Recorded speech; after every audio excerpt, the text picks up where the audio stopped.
The steady beep of the heart monitor echoed softly in room 312 of Lincoln Memorial Hospital, its rhythm a constant, almost taunting metronome of her life. Naomi Elise Carver lay still, watching the golden strands of late-afternoon sunlight dance across the sterile wall. Her thin fingers absent-mindedly traced the edge of the crisp hospital blanket. Even in frailty, she held on to the quiet elegance that had always defined her. Her dark auburn hair was neatly tied into a low ponytail, and her hospital gown was arranged as properly as one could manage. At 36, she never in her life imagined she'd be here, trapped in a battle with her own immune system. The illness had crept in quietly, a thief in the night, stealing her vitality first, then her sense of control, and now, she feared, everything else. But Naomi was a financial consultant. She lived in a world of facts, precision, and balance. She had always believed that every problem could be solved if only you looked at it hard enough, if you just found the right formula. The gentle buzz of her phone on the bedside table drew her attention. A message from Julian. "On my way. We need to talk."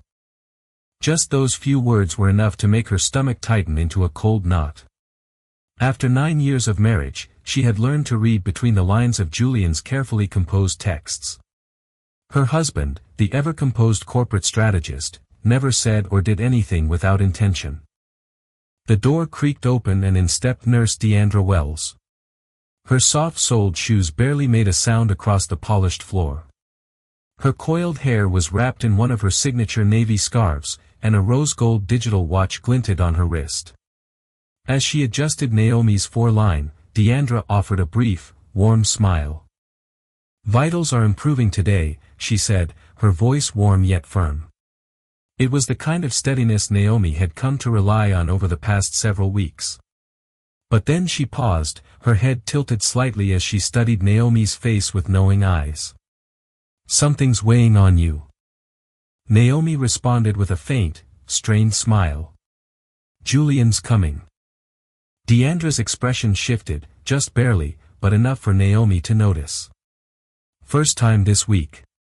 The words unspoken between them were louder than any conversation. Naomi had been fighting for her life, while Julian Patrick Carver had been notably absent, always citing high-stakes deals or corporate deadlines. Even now, she could picture him clearly, his tailored navy suit, chestnut hair flawlessly styled, those calculating hazel eyes already scanning the room for the next opportunity.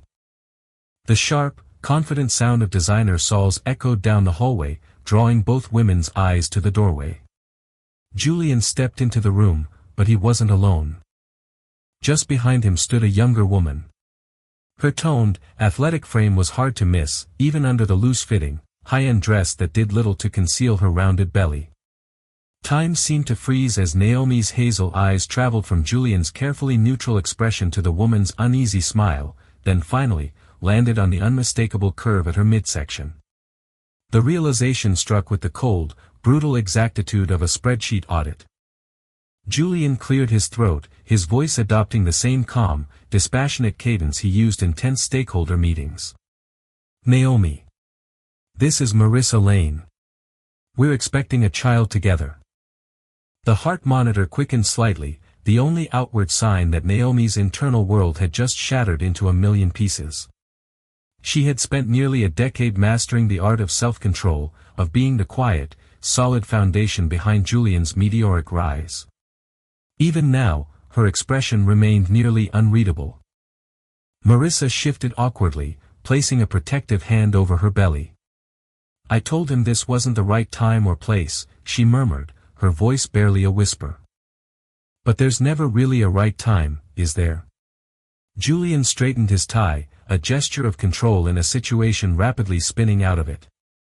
"Naomi, I've already spoken with my attorney. Considering your condition and the situation, it's better for everyone if we move forward quickly and discreetly." "Out," said a voice. It wasn't Naomi's. It was Deandra's. Low, steady, and as sharp as a scalpel. She had moved to stand between Naomi's bed and the couple without a sound, her stance firm, her presence suddenly commanding the entire room. "This is a private matter," Julian began, his tone laced with condescension. "No, Mr. Carver," Deandra cut him off, her gaze unflinching. "This is a hospital. My patient's vitals just spiked, and she's managing a life-threatening autoimmune illness. An illness, I might add, that is exacerbated by stress." She took a deliberate step forward, her voice lowering into a quiet, intense register. "Leaving someone when they're fragile is simple. What takes real strength is facing the mirror afterward." Her words struck like a physical blow. Julian's polished exterior flickered for a brief second, but he recovered quickly. "We'll talk later," he said to Naomi, turning on his heel. Marissa hesitated, her cheeks flushed with shame, then followed him out without another word. As silence settled back into the room, heavy and suffocating, Naomi exhaled a breath she hadn't realized she'd been holding. A single tear slipped down her cheek, hot and betraying. Not for her marriage, she realized, but for the years spent shrinking herself to fit a mold for someone who had never really seen her. Outside, the sunlight now glowed a deep amber against the hospital window. A siren cried out in the distance, someone else's emergency, someone else's moment of reckoning. In room 312, Naomi Elise Carver finally let the tears fall, while Deandra stood quietly beside her, her rose-gold watch marking the silent countdown to something neither of them could yet name.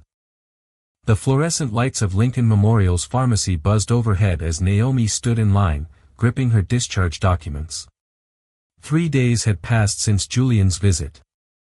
Now she was leaving behind the sterile safety of the hospital for a world that felt unfamiliar and unforgiving. Her auburn hair hung loose today, a fiery curtain between her and the inquisitive stares of strangers. Word, it seemed, had traveled fast through the hospital halls. "That'll be $840, the pharmacy technician said, pushing the prescriptions across the counter. "Your insurance claim was denied." Naomi blinked, her consultant's mind instantly crunching numbers. "There must be a mistake. I have premium coverage through my husband's," the word caught in her throat. "Through Julian's company."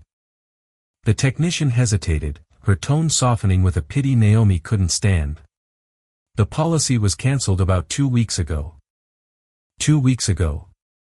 While she was still in the ICU, hooked to machines, fighting her own body for every breath. That betrayal hadn't been an accident or a missed payment. It had been a decision. Cold, deliberate, and strategic. Julian had already begun erasing her, one policy, one password at a time. Before Naomi could respond, a warm hand landed gently on her shoulder. "Put it on this," Deandra said, sliding a credit card across the counter before Naomi could object. "Consider it a loan. The kind you pay forward, not back." The drive through Lincoln's quiet streets was nearly silent. The city, which had once felt like home, now resembled a map she no longer recognized. They passed the luxury gym where Julian spent his mornings, the likely place where Marissa had first caught his attention with her flawless figure and curated social media smile. Every familiar landmark felt like a betrayal now. The gym, the bank, the florist he never remembered the name of, they all whispered secrets she hadn't wanted to hear. "I can't go back to the house," Naomi whispered suddenly, the words tasting like ash. "Not yet," Deandra said simply, adjusting the route on her phone without needing an explanation. "My spare room's small, but it's yours for as long as you need it." They turned onto a modest street lined with charming little bungalows. An ambulance roared by, its siren wailing. Through the rear window, Naomi caught a glimpse of the paramedic behind the wheel, a bald man with a thick beard. Something about his presence tugged at a distant, half-formed memory, but it slipped away before she could hold on to it. Inside Deandra's cozy home, filled with earthy tones and the faint, calming scent of lavender, Naomi finally let herself exhale. Her hands trembled as she powered on her laptop and tried logging into their joint financial accounts.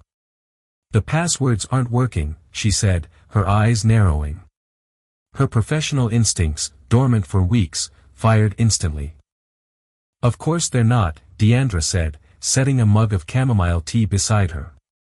"Men like Julian don't leave loose ends." Naomi's fingers moved quickly across the keyboard, her mind racing. Years of experience kicked in as she accessed hidden backdoors and recovery pathways she had built into their financial systems, a contingency plan she'd created, just in case, but never thought she'd use. Data filled the screen, unusual transfers, concealed accounts, red flags dating back months. The numbers didn't lie. They told the story she hadn't been willing to see. Quiet exits, financial diversions, a long, calculated departure. "He's been planning this," she said, her voice hollow. "Canceling the insurance, draining our savings, he's been erasing me from his life." Her phone buzzed. A new email. This one from Julian's attorney. The divorce paperwork was ready. They wanted her signature by Friday. "You know what the worst part is?" Naomi's voice cracked slightly, the sound fragile in the quiet room. "I kept everything perfectly categorized. Every receipt, every transaction." She looked up at Deandra, her reflection faint and spectral in the laptop screen. "I was so focused on keeping his accounts balanced, I didn't realize our marriage was already bankrupt." Deandra sat beside her, adjusting her scarf before speaking. "Back in nursing school," she began, "they taught us that the body keeps the score. Every hurt, every betrayal, our cells remember. But they also taught us something else." Naomi looked at her. "Healing doesn't always look the way we think it should." The word struck Naomi harder than she expected, cutting through the fog of bitterness that had taken root inside her. She had worn strength like armor, built out of spreadsheets and perfectly filed documents, but inside she'd been unraveling for years. A text notification lit up Naomi's phone. Unknown number. "Hey, this is Jesse from Lincoln EMS. We found your wallet in the ambulance after your discharge. Nothing missing. Just thought you'd want it back. Let me know when and where to drop it off." The name Jesse stirred something distant in her memory. Jesse Coburn. Deandra's eyes widened slightly. "You know him?" "I think so," Naomi said, frowning. "We went to high school together. He was always," her voice trailed off as she pictured a younger Jesse. Gentle eyes, a quick, easy smile, the kind of guy who helped without expecting anything in return. For just a moment, something shifted inside her. A single thread pulled loose from the tight knot of her grief, tugging her back to a time when life felt simpler. Another buzz from her phone. A social media notification. Julian. He and Marissa at a charity gala. His hand resting proudly on her pregnant belly. The caption read, "Excited for new beginnings. Feeling blessed." The screen blurred as Naomi's vision clouded with tears. But they weren't tears of heartbreak. They burned with something else. Anger. Anger at Julian, at herself, at the years spent vanishing into someone else's shadow. She had smiled through the betrayals, made excuses for the distance, adjusted her own needs until they were barely visible, all to keep the illusion intact. Her fingers steadied on the keyboard as she typed a reply to Jesse. "Thank you. Tomorrow works. It's been a long time." Outside, Lincoln's soft rain began to fall, tapping gently on Deandra's windows. In the spare room that had become her temporary refuge, Naomi Elise Carver opened a new spreadsheet. But this time, she wasn't managing someone else's life. She was charting her own return. Each cell she filled was a declaration, a line in the sand, a step toward reclaiming the parts of herself she had buried for a man who had already walked away.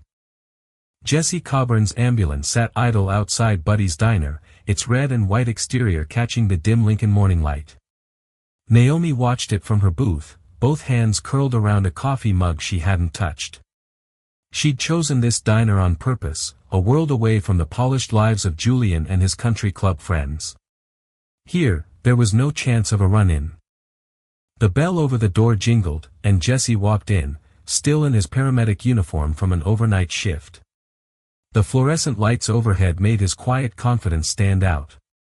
His beard was neatly trimmed, and a small backpack was slung over his shoulder. Her wallet was inside. Naomi, he greeted warmly, sliding into the seat across from her. She remembered him from high school, though time had carved deeper, kinder shadows into his features. Up close, she noticed a faint scar just above his right eyebrow and the way his eyes seemed to reflect both resilience and a quiet, settled sorrow.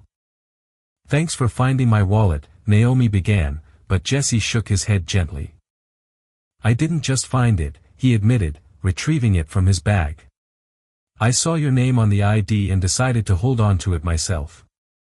Figured maybe you'd want to talk to someone familiar." A waitress with a warm, lived-in face approached.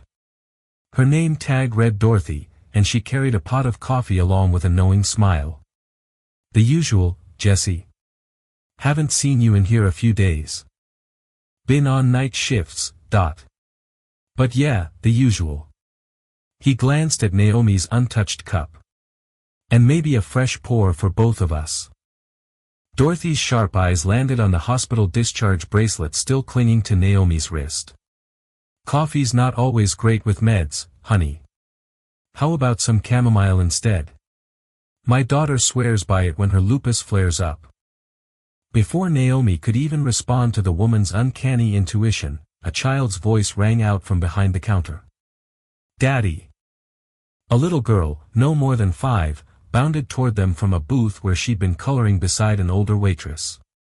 Her tight curls bounced as she launched herself into Jesse's arms. He caught her effortlessly. "Hey, princess," he smiled, his entire demeanor softening. "Thanks for watching her, Maria," he called toward the older waitress, who waved back with a warm, grandmotherly nod. "Lily," Jesse said, turning his attention to the little girl. "Can you say hi to my friend, Naomi?" Lily looked up at Naomi with wide, curious eyes. "Your bracelet looks like Mommy's," she said softly. The words hovered in the space between them, fragile and unfiltered. Jesse's grip on his daughter's shoulder tightened slightly, and Naomi understood instantly why he'd kept her wallet, why he'd noticed her bracelet, why his eyes held that unspoken weight. "Lily," Maria called from behind the counter, "come help me count the sugar packets." Once she skipped away, Jesse's shoulders eased a fraction. "My wife, Laura. Cancer," he said simply. 2 years ago." His tone was steady, but the grief was a current running just beneath the surface. "You learn a lot about hospitals when someone you love is sick. About strength, too." "I'm so sorry," Naomi whispered, truly meaning it.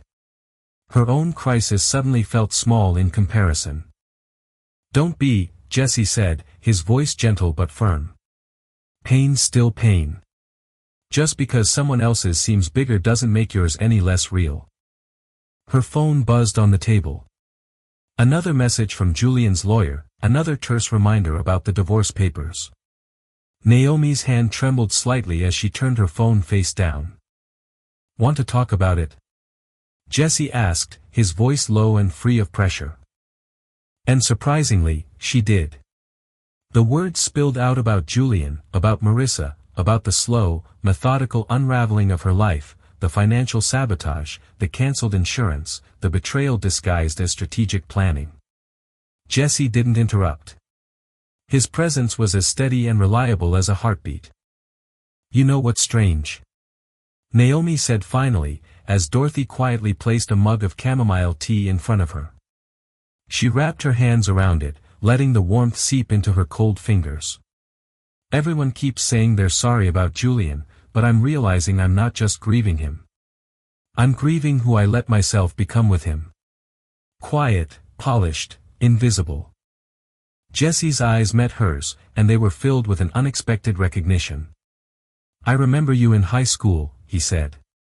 "You used to laugh so loud in calculus that Mr. Franklin would pretend to be annoyed, but he was smiling the whole time." The memory struck her like a jolt of electricity. She had been that girl, before the precision, before the silence, before the carefully maintained posture. She swallowed hard, feeling something tighten in her chest. How long had it been since she'd laughed without caution, without checking the room first to make sure it was okay? She hadn't just lost Julian.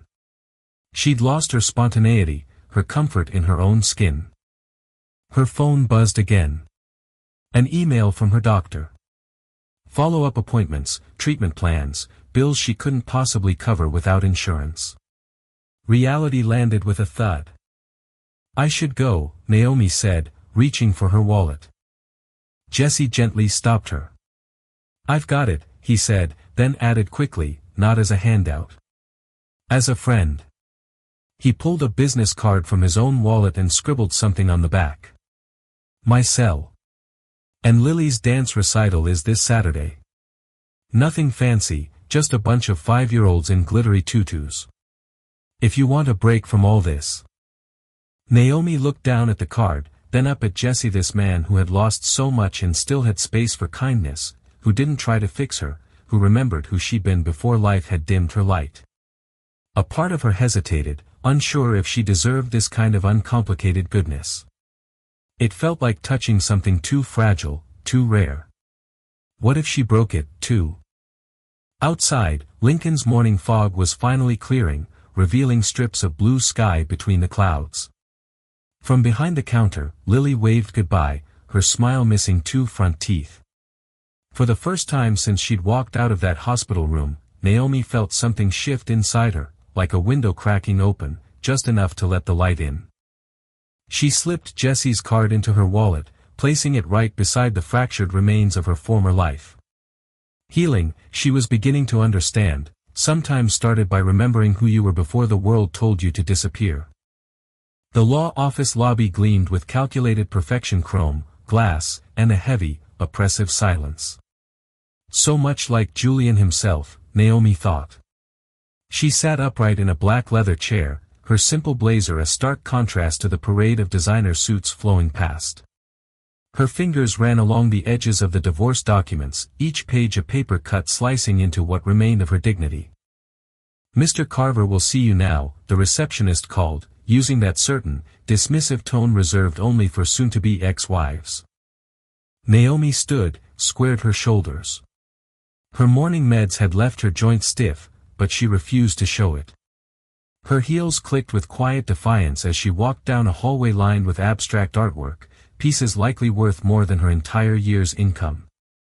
The door to the conference room opened.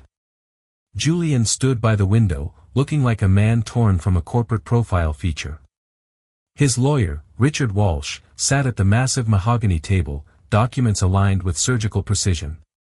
But it was the third person in the room that caught Naomi off guard. Marissa sat in a chair away from the table, her presence now an undeniable fact of life. Julian turned toward Naomi, his voice carefully measured with that professional concern he reserved for boardroom conflicts. "I thought it would be efficient to handle everything in one sitting." "Efficient?"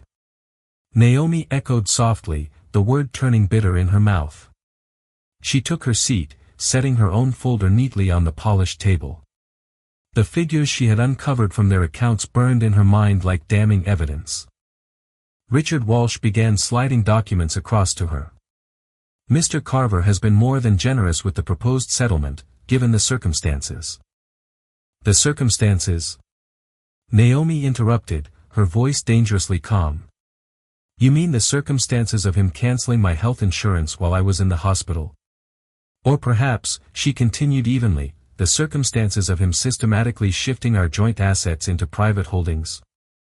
Julian's polished mask cracked, just for a second.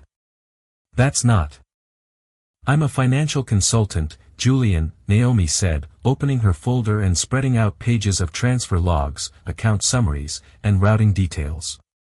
"Numbers don't lie. Even when people do." Her heart thudded in her chest, a frantic drum against her ribs, but she pushed through the ache, reminding herself that this wasn't just a confrontation. This was a reclamation. Every page she laid down was another fragment of truth, another piece of herself reclaimed from the wreckage. Marissa shifted uncomfortably, one hand resting protectively on her belly. "I didn't know," she said quietly. "About the insurance, or any of it." "Of course you didn't," Naomi replied, her voice devoid of heat. "That would have ruined the perfect story, wouldn't it?" Walsh cleared his throat. "These are serious accusations. They're documented, Naomi cut in. Every transfer, every account. Even the ones offshore. Her grip tightened on the table's edge as a wave of nausea rolled through her, a side effect of the stress and medication. She wouldn't let it show. Not here. Not now. Her hands trembled slightly, but her voice held steady. I spent 9 years making sure your books were flawless, Julian. Did you really think I wouldn't notice? Silence descended like a fog. Beyond the conference room window, the Lincoln skyline stretched out in shades of somber gray. Her phone buzzed. Julian's voice, when he finally spoke, was cracked, his executive mask having slipped completely. What do you want, Naomi? I want what's mine, she said clearly. I want my health insurance reinstated, fully funded. I want my name on all restored assets.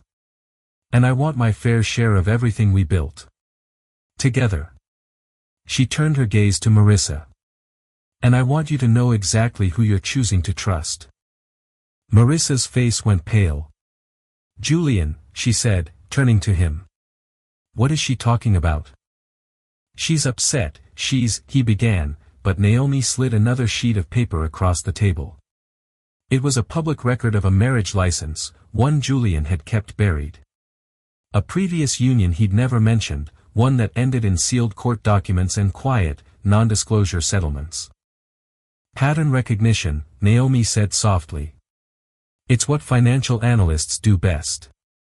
Her phone buzzed again. This time, it was a text from Jessie. Lily's asking if you're still coming to her recital tomorrow. No pressure, but we saved you a seat. If you want it. Naomi stood, gathering her documents with newfound resolve. Have your client review the attached records, she told a stunned Walsh. I'll expect a revised and equitable agreement by Monday. She paused at the door, glancing back one last time at the man who was now a stranger to her. Oh, and one more thing, she added, her voice even. I'm keeping my maiden name. Carver never really suited me anyway. From now on, it's Naomi Renee. The elevator ride down was a blur. In the restroom off the lobby, Naomi's hands trembled as she took her afternoon meds. Her reflection stared back at her pale but upright, worn but not broken. Outside, a spring rain was falling again, gentle but insistent. She opened her umbrella, a bright, defiant yellow against the dull gray of the day.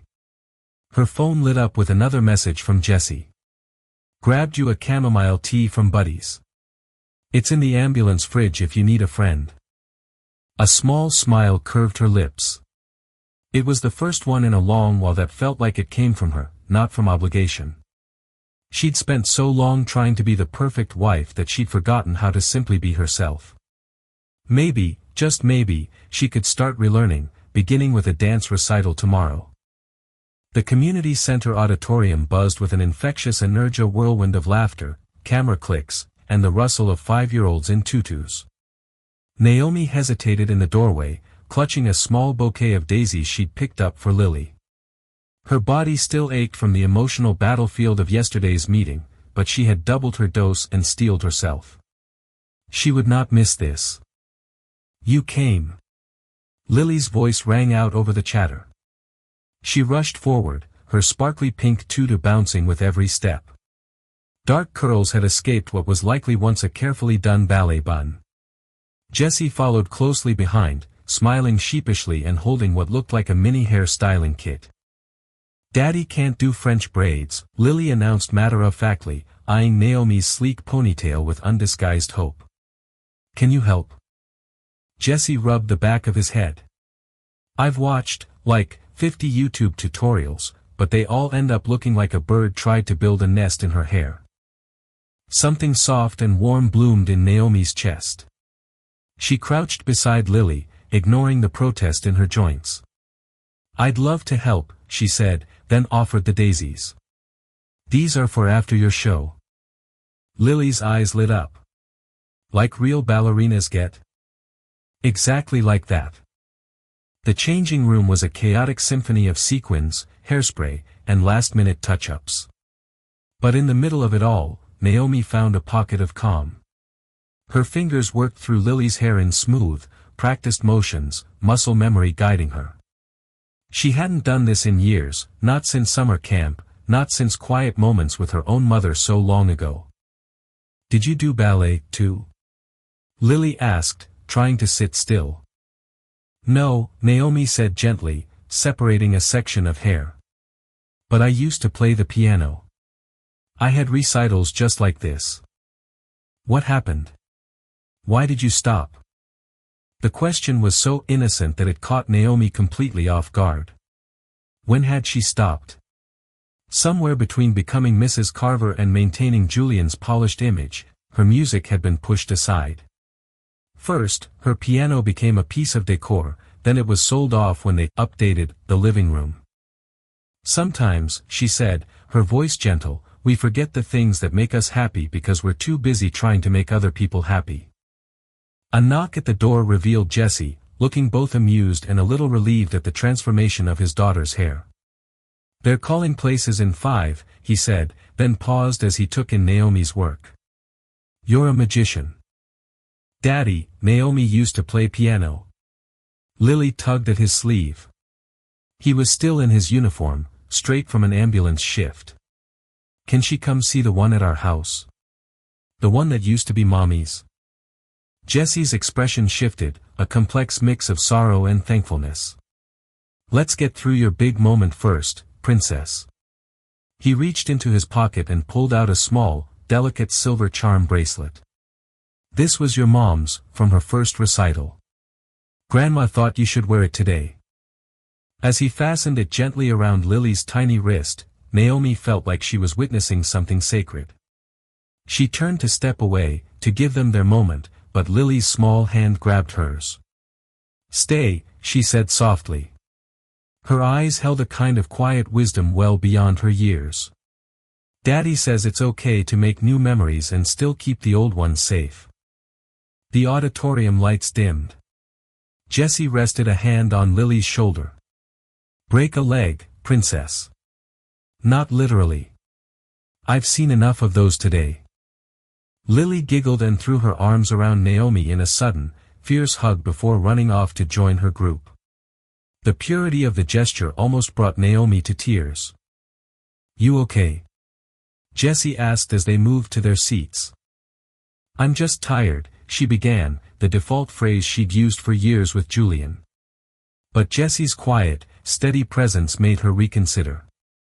"Actually, no. I'm not okay," she admitted, the truth a surprising relief. "But maybe that's okay, too." The music started, a soft, simple tune. 15 tiny dancers moved across the stage, doing their best to stay in sync. Lily stood front and center, her eyes scanned the crowd until they met theirs, and then she grinned.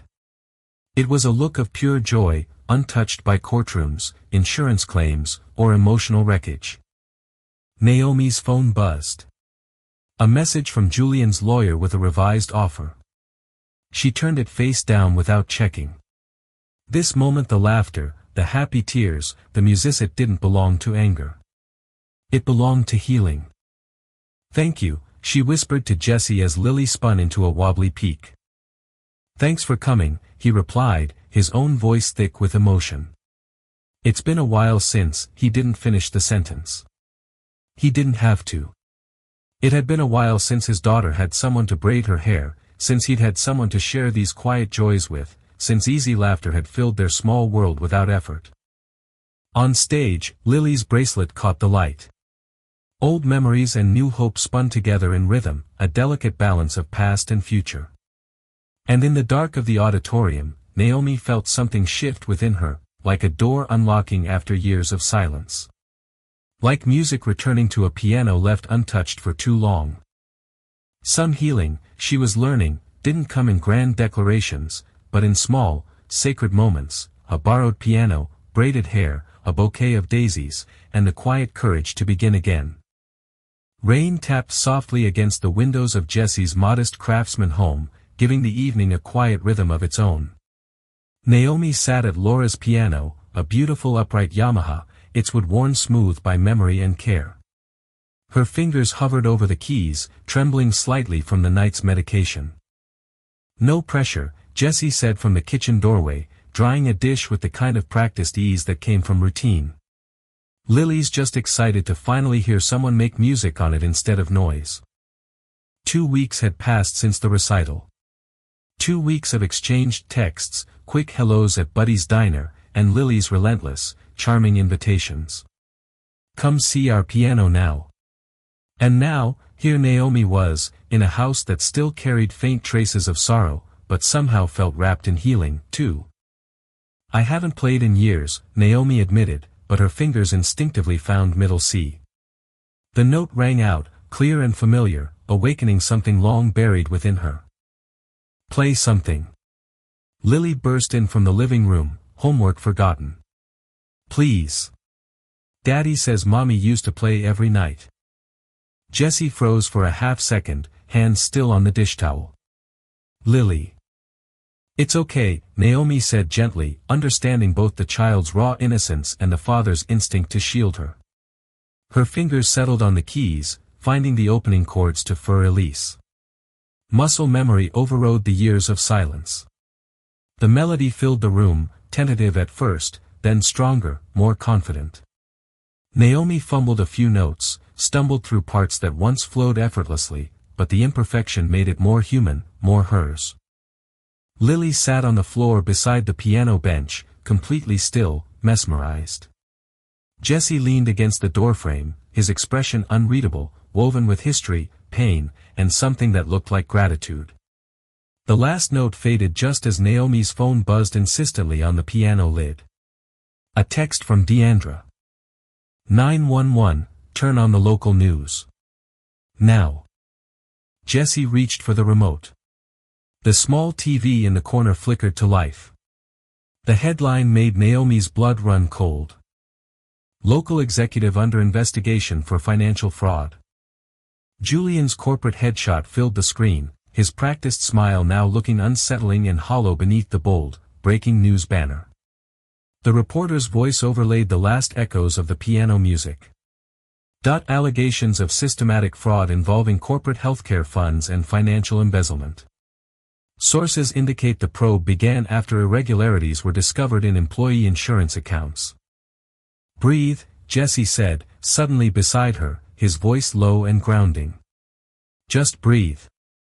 Lily looked up at them, sensing the sudden, sharp shift in energy. "Is that the bad man who made you sick?" Naomi hesitated, the simple question cutting to the core of it all. "No, sweetheart," she said finally, her voice shaking slightly. "He didn't make me sick. But he made it harder to get better." Her phone buzzed again and again, a barrage of alerts. Julian's lawyer, frantic meeting requests, Marissa's panic texts about the baby's trust fund, the accounts, what was going to happen. And then, a message from Julian himself. After months of cold silence, the message came. "We need to talk. I can explain everything." Jessie glanced at Naomi's expression and immediately shifted into dad mode. "Lily," he called toward the kitchen. "Remember that special hot chocolate recipe Grandma taught us? Think you could whip up a batch?" Lily's face lit up. "With extra marshmallows?" "Extra, extra," he confirmed. They watched her skip off toward the kitchen, humming to herself, before Jessie turned back to Naomi. "What do you need?"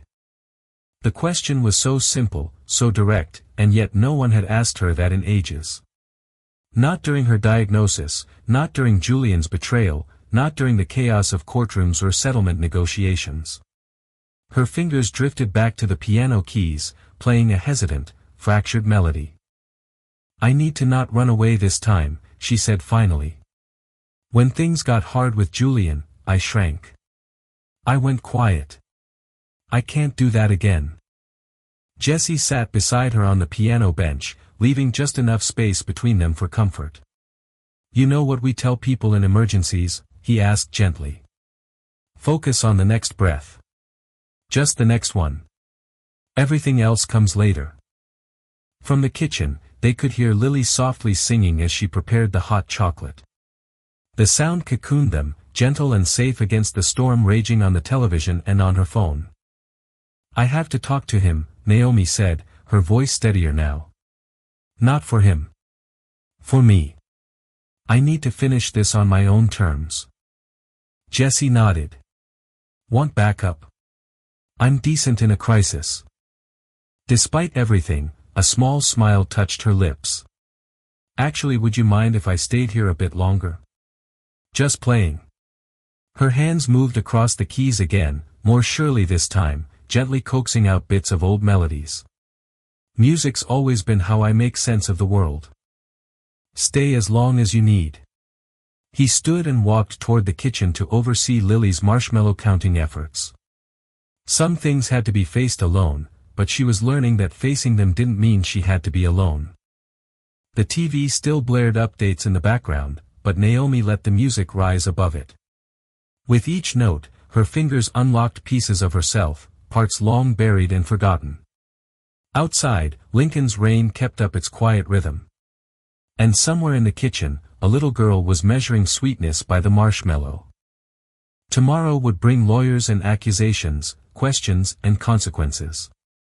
But tonight, in this house that had learned to hold both grief and joy, Naomi let herself return to who she was before she became Mrs. Carver. One note at a time. The Lincoln Police Department's Financial Crimes Unit occupied a fluorescent-lit floor that smelled of stale coffee and paper toner.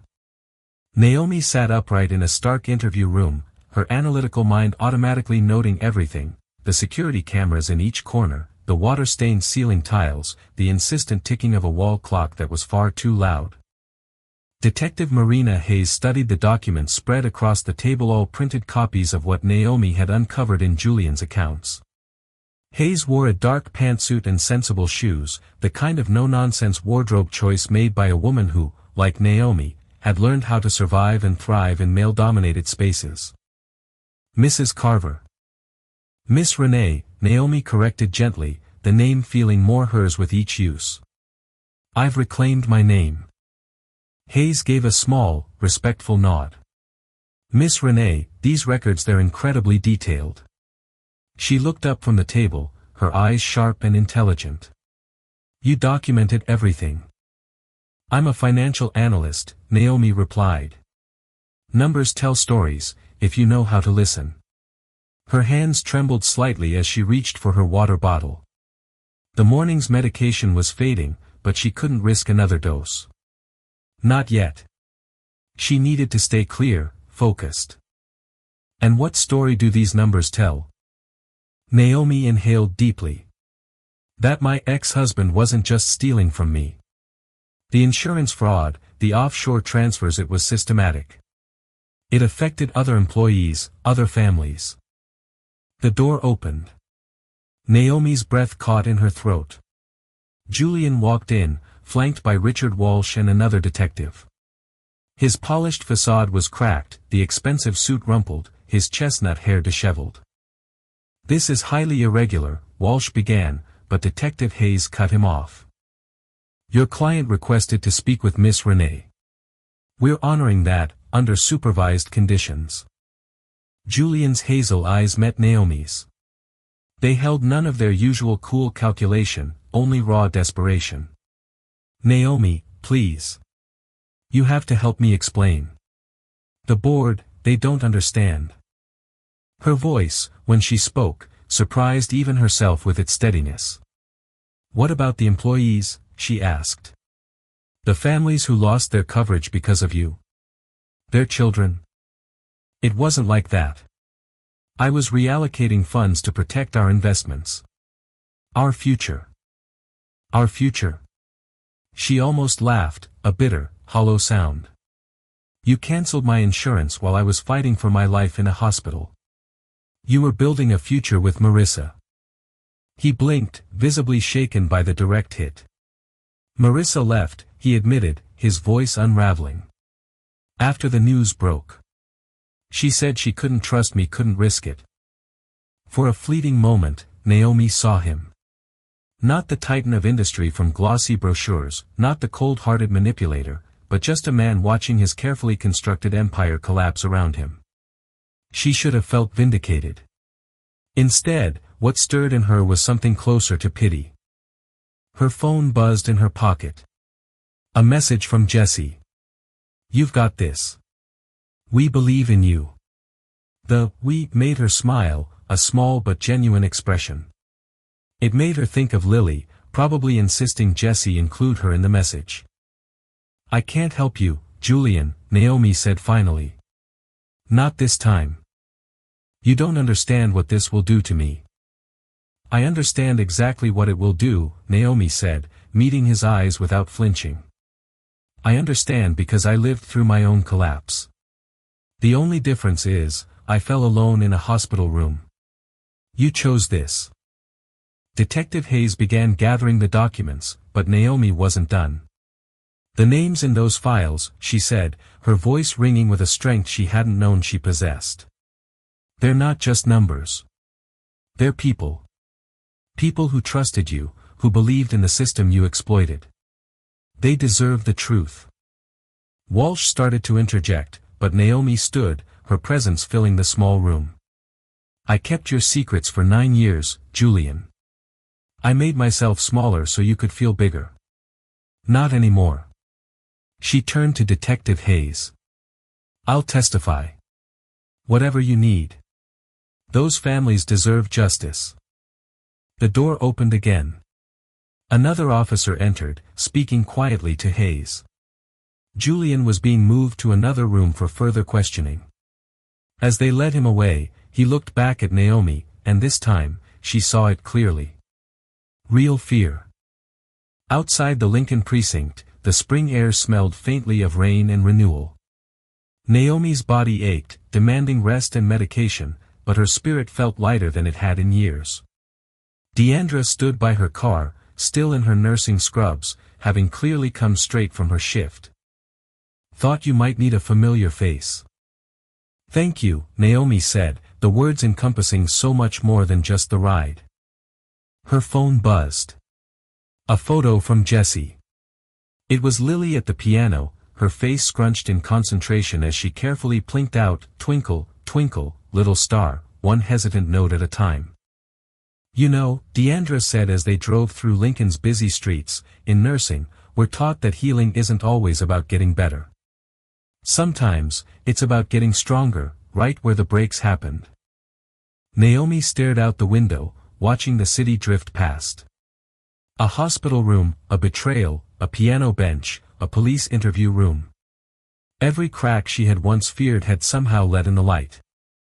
"Did you ever imagine," Deandra asked, "when you were in that hospital bed, that you'd be here, being the voice for others?" Naomi touched her wrist where the hospital band used to be. "No," she admitted. "But maybe that's the point. Sometimes you have to lose who you thought you were to become who you're meant to be." The rain began to fall again. Not harsh, but soft, cleansing. The Lincoln skyline faded behind them. Somewhere across town, a little girl was learning to play piano on an instrument that had once belonged to a woman she would never know. Her father was out saving lives in an ambulance. And here, in Deandra's car, Naomi Elise Renee was finally, truly, coming home to herself. The practice room was small but private, lined with sound-dampening panels and the echoes of old practice sessions. Naomi sat at the upright Yamaha, sheet music for Beethoven's Moonlight Sonata spread open before her. 3 months of consistent practice had brought most of her technique back, though her fingers still stumbled over the trickier passages. "You're getting better," Jesse said from the well-worn couch near the wall, his paramedic uniform wrinkled from a long shift. "Though, I wouldn't know the difference between perfect and terrible." "Trust me," Naomi said with a smile, flexing her hands against the familiar ache. The new medication regimen was working, but not every day was a victory. "Daddy!" Lily burst through the door, returning from a hallway bathroom break. "Ms. Martinez says I can play in the winter recital." She paused for dramatic effect. "The real one. With the big kids." Jessie laughed and caught her as she climbed onto the couch. "That's amazing, Princess. When did?"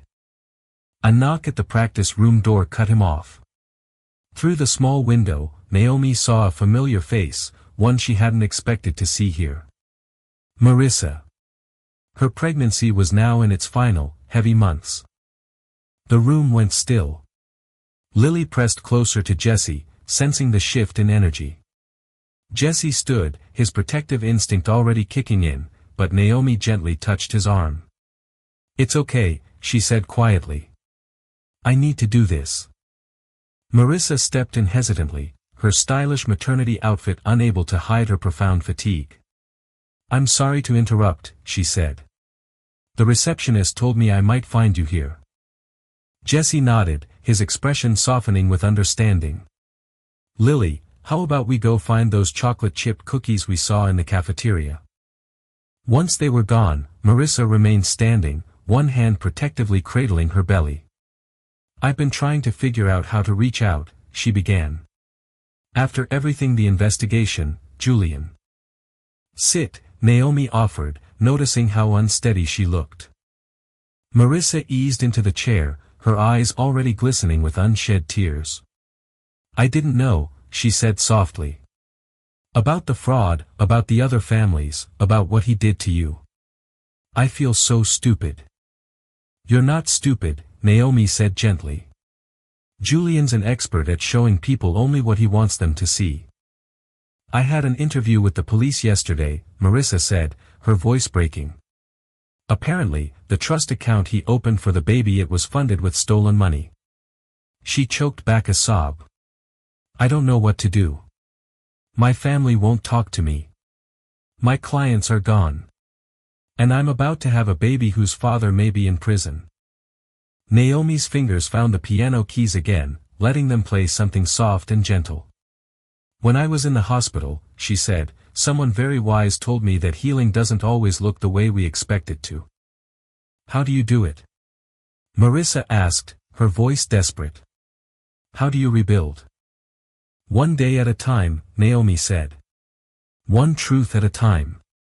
She thought of the long journey from that hospital bed to this practice room. "And you let people help. Even when your pride is screaming not to." Her phone buzzed. A message from her doctor. Good news. Finally. The new treatment was working. A wave of profound relief washed over her, followed by a sharp pang of anger for all the others who might have missed their own shot at healing because of Julian's greed. "I'm testifying next week," she told Marissa. "About the financial records, the insurance manipulation, all of it." "I know," Marissa replied softly. She sat a little taller.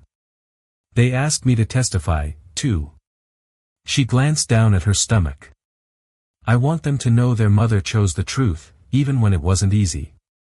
Her voice wavered, but her eyes stayed locked on Naomi's, searching for reassurance and finding resolve.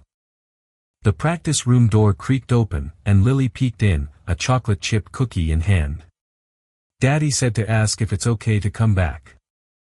Naomi smiled and nodded. Jesse followed, his arms full. Extra cookies and 2 cups of chamomile tea from the college cafeteria. Marissa stood up too quickly and swayed. Jesse's paramedic instincts kicked in instantly. "When's the last time you ate something that wasn't sugar?" he asked, his tone gentle but firm. I don't remember." He handed her a cookie and one of the teas with quiet authority. "Start with this. Then we're going to Buddy's. Dorothy makes the best grilled cheese in Lincoln. And you," he added, "look like you need one." "I couldn't." "You can," Naomi said, her tone leaving no room for protest. It was the voice of someone who had learned that sometimes, strength meant allowing kindness in. Sometimes healing happens over grilled cheese and soup. "I learned that the hard way." Lily, who had been eyeing Marissa with curiosity, finally spoke. "Are you having a baby?" "My friend Emma's mom had a baby. She lets me feel it kick sometimes." The simple, honest question broke the last of the tension. Marissa smiled, truly smiled for the first time. "Would you like to feel? They're actually kicking right now." Lily stepped forward and placed her small hand gently on Marissa's belly. Her face lit up in pure awe, as if touching something sacred, something full of promise. In that moment, all the complicated adult truths fell away, and only hope remained. Naomi watched the scene unfold, the ex-wife, the former mistress, a widowed paramedic, and his impossibly perceptive daughter, all together in a college practice room. And somehow, it worked. Her fingers returned to the piano, to the Moonlight Sonata. This time, when she reached the challenging passage, she didn't pause at the mistake. She played right through it, letting the beauty of the imperfect, grace-filled moment ring out. The federal courthouse towered beneath Lincoln's gray October sky, its marble steps slick with morning rain. Naomi stood at the base, her dark blue blazer offering little defense against the damp cold. Her hands wouldn't stop shaking, not from pain meds this time, but from the sheer weight of what lay ahead. "You forgot this." Jesse's voice, calm and steady, broke through her haze. He held out her piano sheet music folder. She'd left it in his car after practice the night before. They both knew it was just a pretense. "I can't do this," Naomi whispered, the words catching painfully in her throat. "Yes, you can."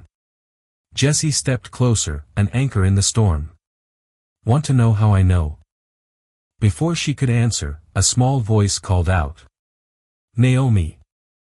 Lily was bounding up the courthouse steps, nearly slipping on the wet stone before Deandra caught her. The little girl wore a white dress with pink flowers, the one from her recital. She clutched something small in her hand.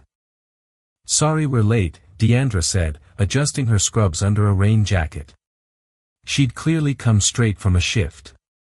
Someone insisted on bringing something important. Lily stepped forward and held out her hand. It was Laura's charm bracelet. "Daddy says Mommy wore it when she had to be brave. You can borrow it today." Jesse inhaled sharply. Naomi looked from his face to Lily's, understanding the profound depth of what was being offered. His daughter, giving up her late mother's most precious possession to help another woman find her strength. "Lily," Naomi knelt, her voice thick with emotion. "That's so precious. But it belongs to you." "I'm sharing," Lily said, her expression resolute. "Like you share piano time with me. Please. For luck."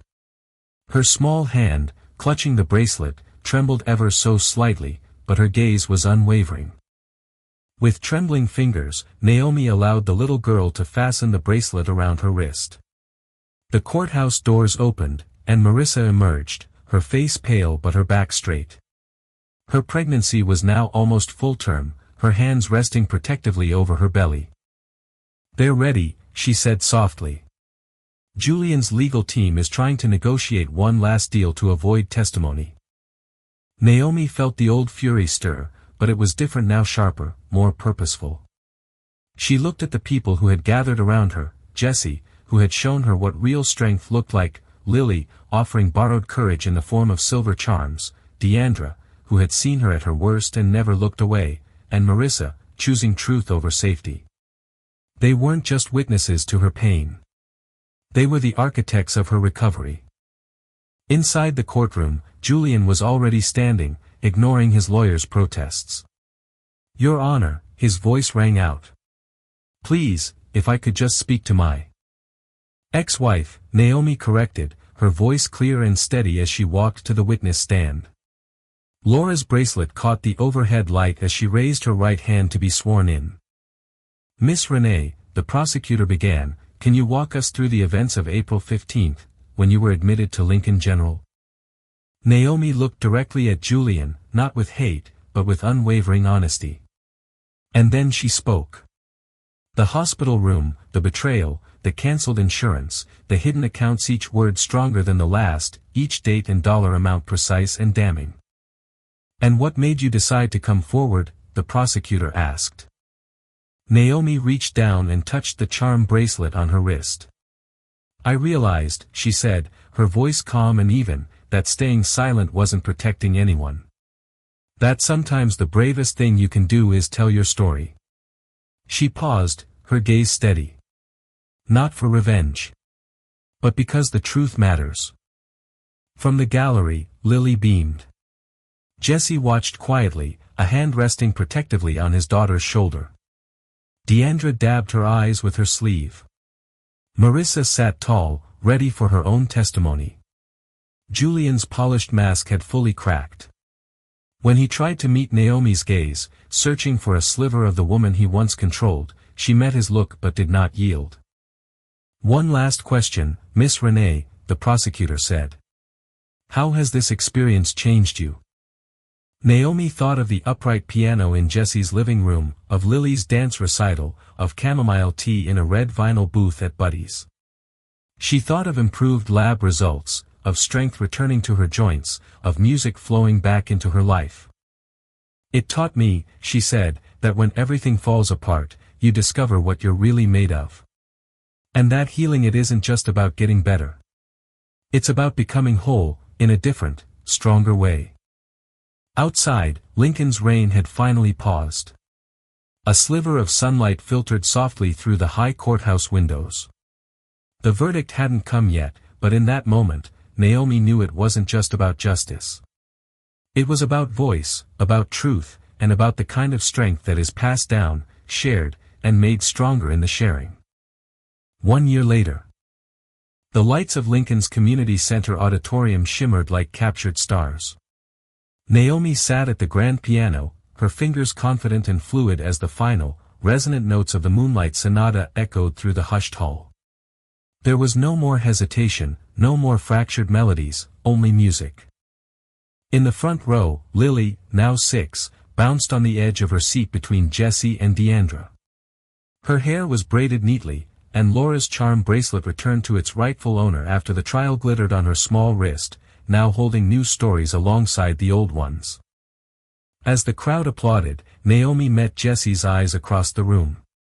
His smile was warm, familiar, rooted in quiet evenings beside a piano and shared breakfasts at Buddy's, moments both simple and extraordinary. The program director stepped to the microphone. "And now, Miss Renee will be joined by her student for a very special duet." Lily practically flew to the stage, her pink recital dress twirling. She and Naomi began to play, heart and soul, Lily's small fingers picking out the melody with confidence, while Naomi's hands provided the gentle harmony beneath. In the audience, their patchwork family watched. Deandra wiped away a tear, Dorothy from Buddy's sat beside her, having closed the diner early, and Maria, Lily's honorary grandmother, beamed with pride. In the back row, nearly hidden in the shadows, sat Marissa. Her 8-month-old son, Daniel, slept soundly in her arms. The court-mandated restitution from Julian's seized assets had allowed her to open a small wellness studio, helping other women find their own strength in moments of collapse. After the performance, they gathered in the community center's garden, where fairy lights flickered in the trees. Jesse drew Naomi aside. "I have something for you," he said softly, holding out a small blue envelope. Inside was a key. Simple, brass, and unremarkable, except for what it meant. "You practically live at our place anyway," he said gently. "Lily's been asking when we'll make it official. But only if you're ready. We can take all the time you need." Naomi stared at the key. She thought of the home she'd shared with Julian, immaculate, but hollow.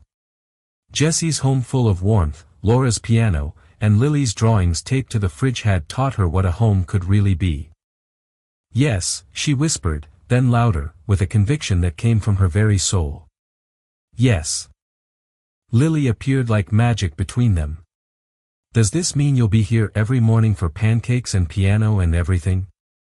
Naomi knelt to meet her eyes. "Is that okay with you?" Lily's fierce hug was the only answer she needed. "Well," Deandra called out, producing a bottle of sparkling cider from her oversized tote. "I think this deserves a proper toast." Under the strings of fairy lights, their patchwork family gathered imperfect, healing, stronger together. Naomi felt it then, not just joy, but a deep and abiding peace. The autoimmune disease was still a part of her, a daily negotiation, but it was only one part of her story, not the whole book. The trial and Julian's conviction had brought justice, but this garden, this laughter, this love was what brought healing. Jesse's hand found hers, warm and certain. On Naomi's other wrist, a new charm bracelet caught the light, a gift from Lily.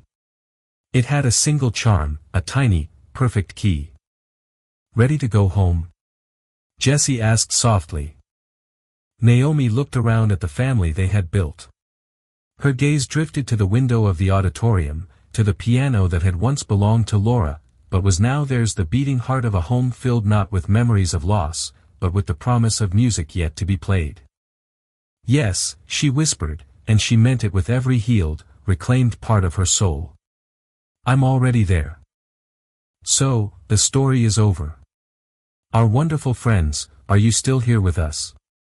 If you followed Naomi's journey all the way through the heartbreak, the betrayal, the recovery, and the renewal, then maybe something in her story touched something deep inside you. And if it did, then I want to talk to you for a moment. Not as a narrator, but just as one human to another. You see, Naomi's story is a powerful reminder that healing doesn't happen all at once. It arrives in fragments. It comes in the sound of awkward piano notes slowly finding their harmony, in a child's trusting smile, in the quiet strength of a friend who shows up without being asked, and in the small, daily acts of grace we give ourselves and each other. Sometimes, the most painful endings are not really endings at all, but the necessary, difficult beginning of a beautiful new melody. We live in a world that often tells us to move on, to be strong, to hide our cracks and pretend we were never broken. But as the Japanese art of kintsugi teaches us the art of repairing broken pottery with gold, our cracks are not signs of weakness. They are proof that we have lived, that we have been tested, and that we have chosen to become whole again, often more beautiful and resilient than before. As the author Brené Brown says, owning our story and loving ourselves through that process is the bravest thing that we will ever do. Naomi didn't win by fighting with the same weapons that hurt her. She won by choosing truth. She healed by choosing kindness. She thrived by choosing community. She didn't erase her pain, she learned to carry it with grace, letting it become part of the rich symphony of her life. So, maybe right now you're in your own version of chapter 6, or a difficult chapter 12. Maybe you're still waiting for a moment of peace, or for that kind face to appear at your door. Just remember this. Healing isn't about achieving perfection. It's about showing up, broken pieces and all, and bravely choosing to rebuild. If Naomi's story made you feel seen, if it gave you a little bit of hope, or simply reminded you that you are not alone on your journey, please let us know by liking this video, sharing it with someone who might need it, and subscribing to our channel for more stories that matter. Your story matters. Your voice matters. And if nothing else, let this be your reminder today, you are not your past. You are not what broke you. You are what you choose to build next. Thank you for being here. Let's keep telling stories that heal.